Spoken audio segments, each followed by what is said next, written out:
surrounded by information in today's digital world.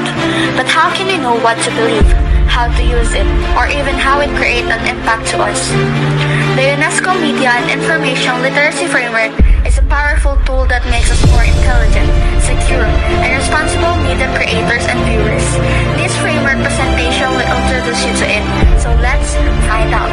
Access, finding, and retrieving information. Being able to find information is one of the first steps toward understanding the world around you. Whether you're working on a project or simply curious about a topic, knowing how to locate reliable sources is key. Evaluate, thinking critically about information. Once you've gathered information, next step is evaluate and think critically. Discuss all the collected data with your team members, since not all sources are created equal and some may be misleading or biased. Set questions like, who created this information? What is their purpose? It is important to learn how to evaluate information to help you separate facts from opinion. Use, applying information responsibly. When you share, write about, or use someone else's work, it's important to respect the original creator by giving them credit.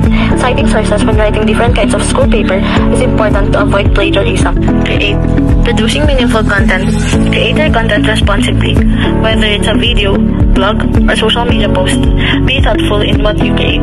You have the chance to contribute responsibly to the digital world. Reflect, understanding the impact of media. Media shapes how we think, what we believe, and even how we act. It's important to take time to reflect on the information we consume every day, because media can influence our choices, often without us realizing it. Using media to make a difference. The final step in the MIL framework is to learn how to use media and information to take action. Raising awareness about an issue by giving reliable information, starting community project, or participate in a meaningful conversation online